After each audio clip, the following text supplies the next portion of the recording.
Hello and welcome. So today we are going to do a Good Friday message.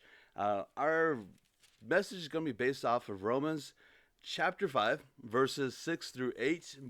So while you guys are getting your Bibles, if you wish to, let me give you a little bit of background about the chapter before, as well as the verses leading up to the one that we're going to talk about.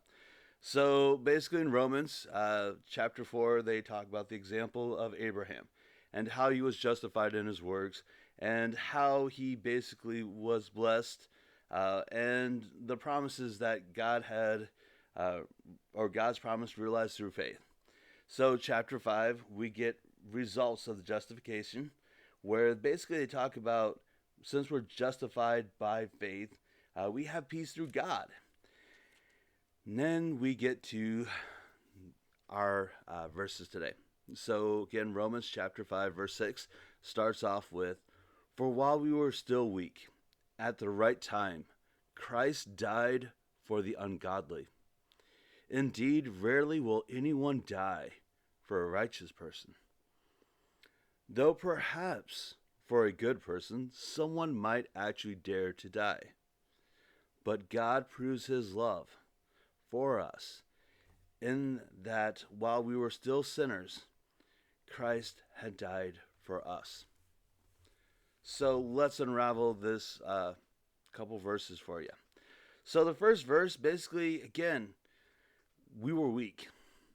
It's obvious that basically at the time that Christ came to earth, came to Jerusalem, came to that area, there was some weakness. There was suffering. When you look at and read the Old Testament, you hear all these stories of suffering and the promise that the Messiah would come. So there was a lot of people who were not on the righteous path. They were struggling. And then Christ shows up and he dies for the ungodly. He dies for those that some people might say are worthy of dying. And then we get to verse 7. "Indeed, rarely will anyone die for the righteous person. Though perhaps a good person, someone might actually dare to die." So let's unpack that. A righteous person, someone would rarely die for, but a good person, somebody might choose to die for. When we look at our relationships, we have people that are good for us. We consider them good. We consider them someone that we would give our lives for, right? Loved ones, kids, especially kids, right? We would do anything for our kids. Are they righteous? There are some kids who they are trying to. They're trying to get there, but are they truly, that can be an argument point right there, right? Are our kids righteous? Are our loved ones righteous? They're good. They have good intentions in their heart. So here you have where basically they're saying, people would not typically die back then. You wouldn't give up your life for somebody, let alone a complete stranger, right? There would have to be a reason why I'm going to give up my life for you, right? We know this with bodyguards and security and all that stuff, and you watch that and you see people who are willing to put themselves in front of others. But for a complete stranger, really?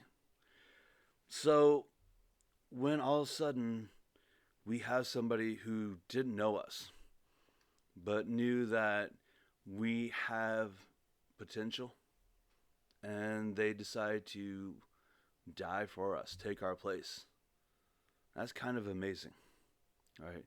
That's kind of one of those things where, wow, truly someone does love us, someone who's willing to give us a chance. So how can we relate this to modern day? How can we relate this to examples that we see daily? We can see that with caregivers and those that basically serve. For example, a police officer who steps in front of someone who's getting abused or beaten, and they take the brunt of it. They don't know the person who they just stepped in front of, but they're protecting, right? They're protecting and serving. And some people might argue, well, they get paid for that. They don't get paid that well, in my opinion. A firefighter, right? Running into a burning building to rescue someone who may or may not be alive, right? Knowing that there's a good chance that they may not be able to come out of that building to save someone. A EMT who responds to an accident, who basically has to climb down or climb over, and they put themselves at risk. A teacher who basically sees somebody and knows that their life is not in good and their peril, yet they will basically step in. They may not take a bullet, but they'll do things so that person has a life, so that person can find better. When you think of those people who give selflessly, not knowing who they're saving, not knowing their stories, how can you say that they know they're saving a good person or a righteous person? All they know is they're saving somebody's life, right? They're saving somebody who has a potential, and they just do it. And that's where God's love comes in. God proves his love for us by giving his own son, right? Something that he cherishes.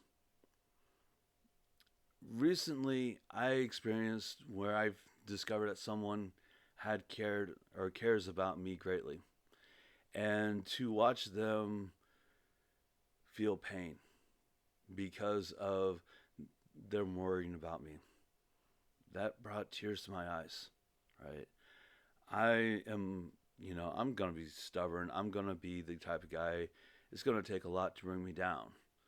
But to see someone who I don't know that well, I've known her for many, many years, but we really don't talk. We don't have each other's phone numbers. We don't talk on a daily basis.